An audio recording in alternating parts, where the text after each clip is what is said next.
ଆଜିର ରାଶିଫଳ ଜାଣିବା ପୂର୍ବରୁ ପ୍ରଥମେ ଜାଣିନେବା ଆଜିର ପଞ୍ଚାଙ୍ଗ। ଆଜି 2026 ଫେବୃଆରୀ ମାସ 17 ତାରିଖ, ଓଡ଼ିଆ ଫାଲ୍ଗୁନ ମାସ 5 ଦିନ, ମଙ୍ଗଳବାର, କୃଷ୍ଣ ପକ୍ଷ, ଅମାବାସ୍ୟା ତିଥି, ଯାହା ସନ୍ଧ୍ୟା 5:49 ପର୍ଯ୍ୟନ୍ତ ରହୁଛି। ତାପରେ ପ୍ରତିପଦା ତିଥି ଆରମ୍ଭ ହେଉଛି। ଆଜି ଧନିଷ୍ଠା ନକ୍ଷତ୍ର, ଯାହା ରାତ୍ରି 9:42 ପର୍ଯ୍ୟନ୍ତ ରହୁଛି। ତାପରେ ଯାହାକି ଶତଭିଷା ନକ୍ଷତ୍ର ଆରମ୍ଭ ହେଉଛି। ଆଜି ମକର ରାଶିରେ ଚନ୍ଦ୍ର, ଯାହା ଦିବା 9:27 ପର୍ଯ୍ୟନ୍ତ ରହୁଛି। ତାପରେ ଚନ୍ଦ୍ର କୁମ୍ଭ ରାଶିରେ ଅବସ୍ଥାପନ କରି ରହୁଛନ୍ତି।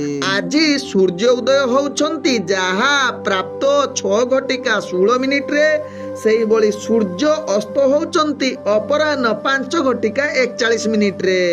ଆଜି ଯୁଗ୍ନି ରହିଛି ଐଶାନ କୋଣେ, ସନ୍ଧ୍ୟା 5:49 ପରେ ଯୁଗ୍ନି ପୂର୍ବ ଦିଗରେ ରହିବ।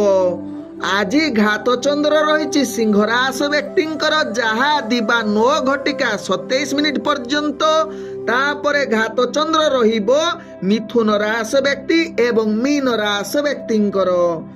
ଆଜି ଘାତ ବାର ରହିଛି, ଯାହାକି ମକର ରାଶି ବ୍ୟକ୍ତିଙ୍କର।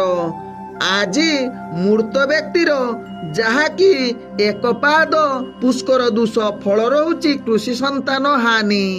ଆଜି ଅମାବାସ୍ୟାରେ ଶ୍ରାଦ୍ଧ, ନିଷିଦ୍ଧ ଖାଦ୍ୟ ରହିଛି ଆମିଷ, ତତ୍ସହିତ ପାଣି କଖାରୁ ଭୋଜନ ନିଷେଧ ରହିଛି ଏବଂ ଅମାବାସ୍ୟା ଯୋଗୁଁ ହଳ ନିଷେଧ ମଧ୍ୟ ରହିଅଛି।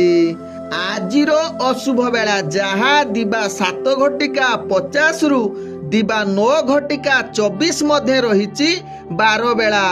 ସେହିଭଳି ଦିବା 1:36 ଦିବା 4:21 ମଧ୍ୟ ରହିଛି, ଯାହାକି ରାହୁ କାଳ ସହିତ କାଳ ବେଳା।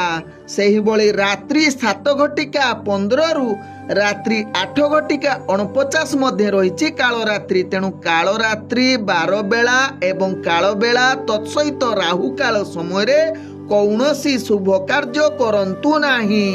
ଆଜିର ଶୁଭ ବେଳା, ଯାହା ଦିବା 9:25 ଦିବା 11:04 ମଧ୍ୟ ରହିଛି ଶୁଭ ବେଳା।